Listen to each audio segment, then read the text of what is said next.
ICDS কর্মীদের মিছিলে অবরুদ্ধ ধর্মতলা। আজ ধর্মতলার মোড়ে বসে বিক্ষোভ দেখান আইসিডিএস কর্মীরা।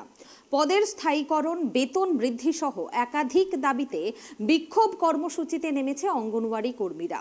এই মিছিল শুরু হয় সুবোধ মল্লিক স্কোয়ার থেকে। সেখান থেকে মিছিল করে ধর্মতলা পর্যন্ত এসেছিলেন কর্মীরা।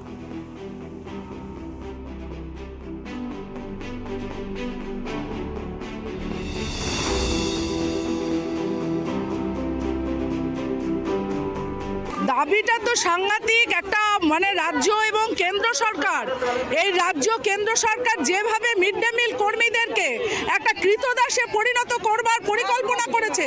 মাত্র 600 টাকা মজুরি দেয় কেন্দ্র। এই কেন্দ্র 600 টাকা মজুরিতে 20 বছর ধরে এই মিড ডে মিল কর্মীরা একটা বেকার খাটানো হচ্ছে। এর বিরুদ্ধে আমরা আজকে পথে নেমেছি এবং আমরা মুখ্যমন্ত্রীর কাছে জানাতে চাই যে অন্যান্য রাজ্যে যেভাবে 7,000 8,000 করে মজুরি দেওয়া বৃদ্ধি করা হয়েছে, কিন্তু মুখ্যমন্ত্রী 1,500-এর বেশি 10 বছর আগে করে রেখেছে। এখনো পর্যন্ত মিড ডে মিল কর্মীদের একটিও টাকা দেয়নি।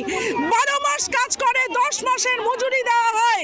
এর বিরুদ্ধে আজকে আমরা নেমেছি এবং মুখ্যমন্ত্রীর কাছে আমরা ডেপুটেশনে যাচ্ছি।